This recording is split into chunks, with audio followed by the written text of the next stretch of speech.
clap, Scream.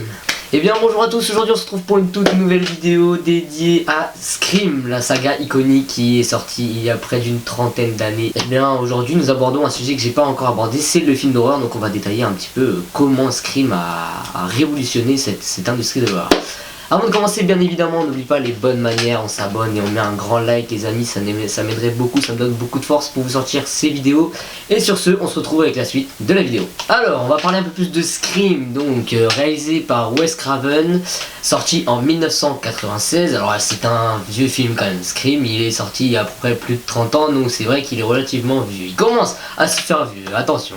Alors j'aimerais tout d'abord vous sensibiliser, car oui, le film est déconseillé aux moins de 12 ans, donc je préfère prévenir les jeunes qui peuvent regarder cette vidéo. Alors oui, il peut y avoir certaines scènes avec beaucoup de sang qui peuvent paraître violentes pour certaines personnes, donc voilà, je le précise, il est quand même déconseillé aux moins de 12 ans, mais si vous voulez vous faire plaisir, vous faire peur, n'hésitez pas à aller regarder. Un film de type horreur, épouvante, horrifique, thriller un petit peu, il mélange un petit peu tous ces genres. Il dure à peu près 1h50, donc si vous n'avez pas vu d'ailleurs ma dernière vidéo, le Comte de Monte Cristo, lui durait 3 heures, si vous n'avez pas vu la vidéo, elle s'affiche juste là.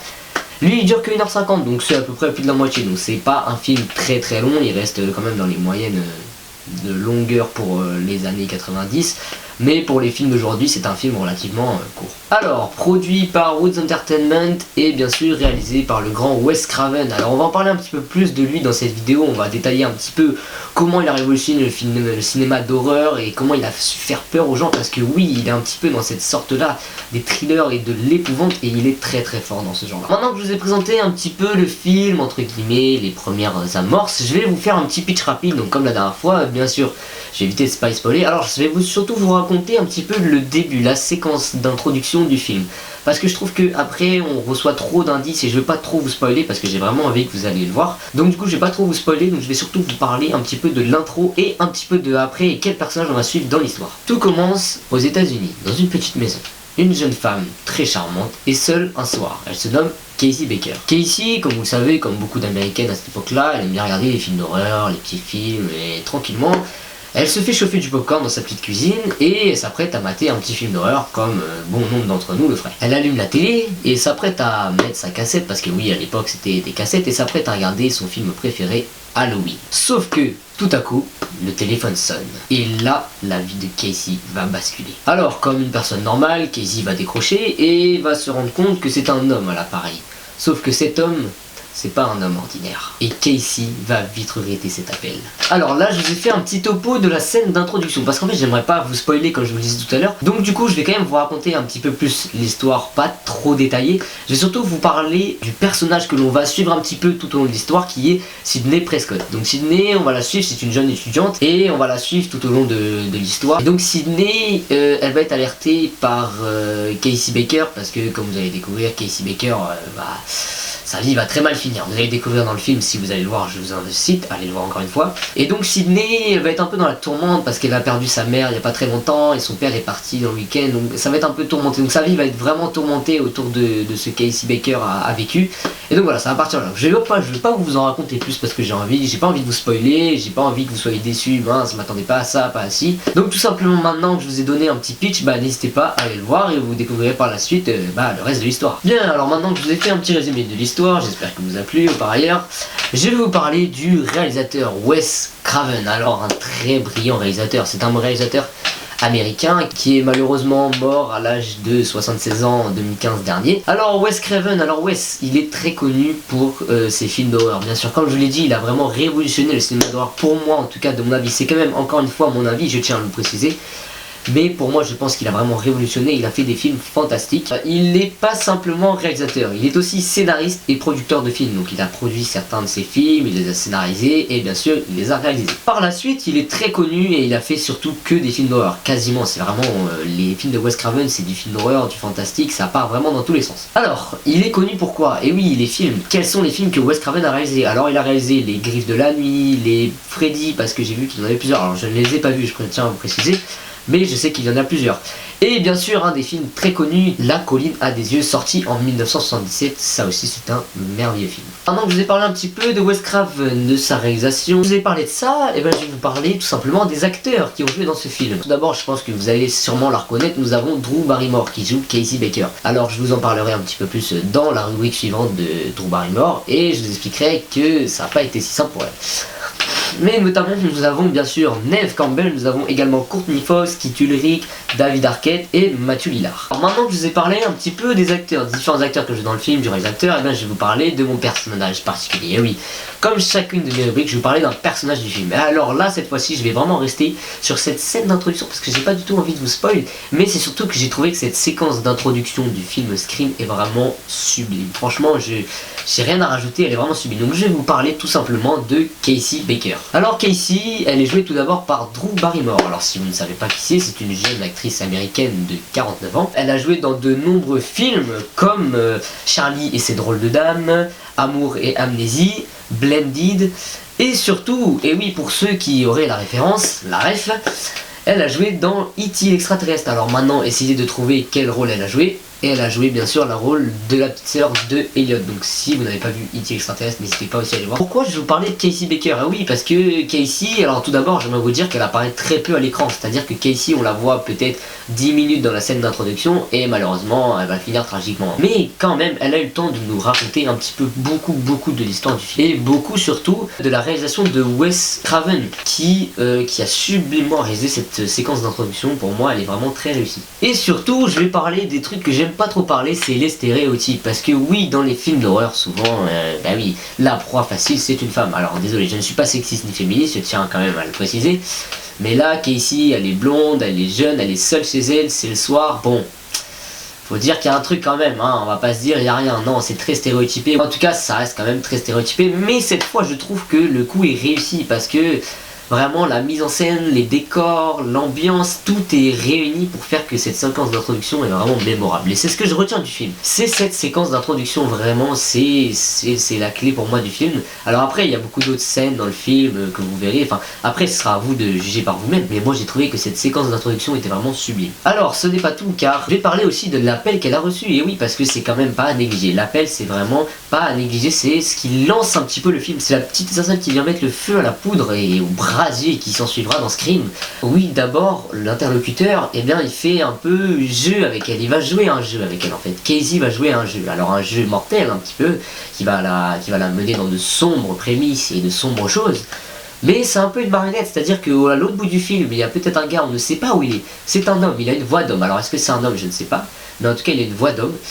Et on ne sait pas où il est, on ne sait pas où il se trouve et on ne sait pas ce qu'il veut réellement d'elle. Il lui demande juste de jouer à un jeu et ça je trouve merveilleux, c'est-à-dire qu'il la prend comme une marionnette et Casey est vraiment en proie et c'est vraiment une esclave par rapport à lui alors qu'ils ne sont pas du tout dans la même pièce, mais on va tout de suite comprendre pourquoi il fait toutes ces manigances. Voilà pourquoi je retiens cette séquence, évidemment, pas tout vous dire, mais bien sûr il y a du sang, il y a du suspense, il y a du crime, il y a du meurtre. C'est vraiment un bon vieux film américain comme on les aime. Et franchement, bah ça j'ai bien kiffé. Alors maintenant que je vous ai expliqué tout ça, on va rentrer un petit peu plus dans mon avis et le sujet principal qui est Scream. Et je vais vous parler, j'ai des notes bien sûr, comme j'ai fait dans ma dernière vidéo, et un petit peu mon avis et mes conseils. Est-ce que vous devez aller le voir? Est-ce que oui? Est-ce que si? Est-ce que non? Je vais répondre maintenant. Alors tout d'abord je vais commencer par les notes. Alors sachez que la note presse vraiment explose tout vraiment et c'est vraiment une pure réussite pour tout le monde je crois. Et c'est pour ça que je tenais à faire cette vidéo dessus parce que je trouve que pour un film normal déjà, mais pour un film d'horreur vraiment c'est un film exceptionnel pour moi. Après chacun son avis bien sûr, je le respecte. Mais pour moi c'est un film vraiment exceptionnel et on va voir ça tout simplement dans les notes. La note presse qui est de 5 sur 5, il y a quoi faire mieux.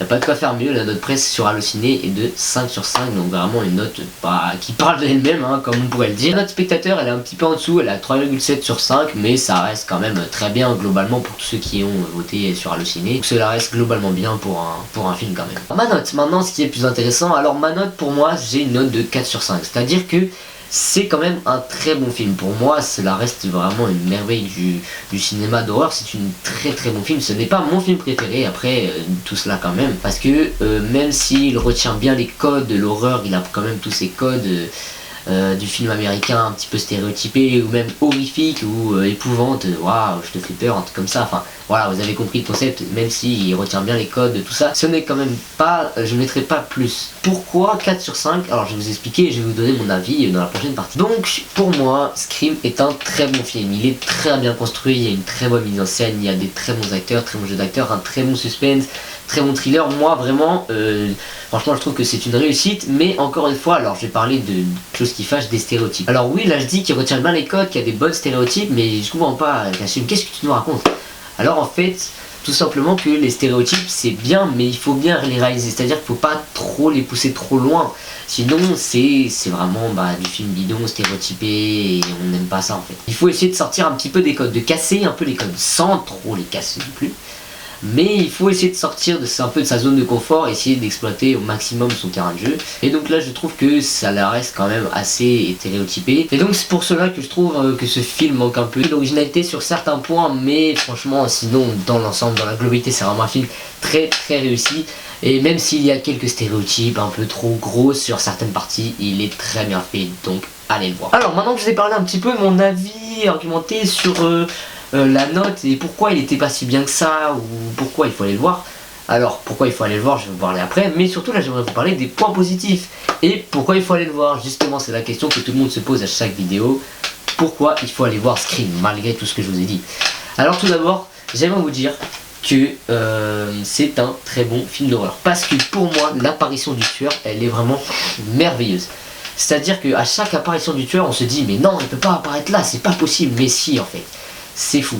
Et je trouve qu'ils savent très bien jouer avec la mise en scène, la mise en abîme avant de voir le tueur, ou même au début dans la séquence d'introduction où on voit Casey qui est au téléphone avec l'homme et on se dit mais non il va apparaître où est-ce qu'il est? On sait pas où il se trouve. Est-ce qu'il va la tuer? Est-ce qu'il va la laisser en vie? Est-ce qu'il va réussir le jeu? On se demande 1000 questions à la seconde et je trouve ça fou. Fou que les réalisateurs s'y arrivent, réussissent à faire un truc aussi incroyable. Et donc je trouve que cela ça renforce à fond le film, vraiment ça m'a fait surkiffer encore plus, que ça a amené à encore un côté subtil, tout ça, toute cette mise en scène, ces jeux de lumière, le son et le suspense. On se dit mais elle va réussir, elle va pas réussir. Et franchement donc l'apparition du tueur et le fait de surprendre le spectateur donc au cinéma, franchement elle est vraiment sublimement réussie dans ce film. Et je vais vous parler encore une fois du téléphone, le jeu du téléphone. Donc au début donc Casey elle est au téléphone avec cet homme mystérieux, cette voix d'homme, parce que c'est un homme, ben, je sais pas, l'avenir nous le dira si vous allez voir le film. Mais si c'est un homme, cette voix d'homme, eh bien elle nous dit de jouer à un jeu, et Casey elle a pas vraiment envie de jouer.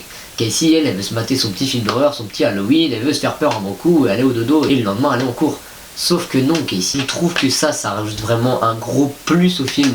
C'est une petite subtilité, c'est un simple téléphone, mais je trouve que ça fait vraiment toute cette séquence d'introduction et ça amène le film dans une autre direction. Et donc voilà, c'est le clap de fin, c'est comme ça que s'achève notre magnifique vidéo sur Scream. Alors j'espère qu'elle vous aura plu et j'espère que ça vous aura donné envie d'aller le voir. Alors pour vous un petit rappel, alors le film il sort plus au cinéma, hein, alors peut-être que dans certains ciné ils font des séances exceptionnelles, une fois tous les je sais pas combien de temps. Mais sinon vous pouvez toujours le voir à la télé, en DVD ou alors sur MyCanal comme je vous le disais. Et donc voilà, j'ai été très content de faire cette vidéo. Et donc voilà, c'est chose faite. Donc merci encore à avoir regardé merci encore à vous d'avoir regardé cette vidéo. Et on se retrouve dans une prochaine vidéo. Beaucoup de choses à venir. N'hésitez pas à me follow sur Insta, sur TikTok. Et comme on dit toujours les amis, un bon clap de fin. Bisous la team.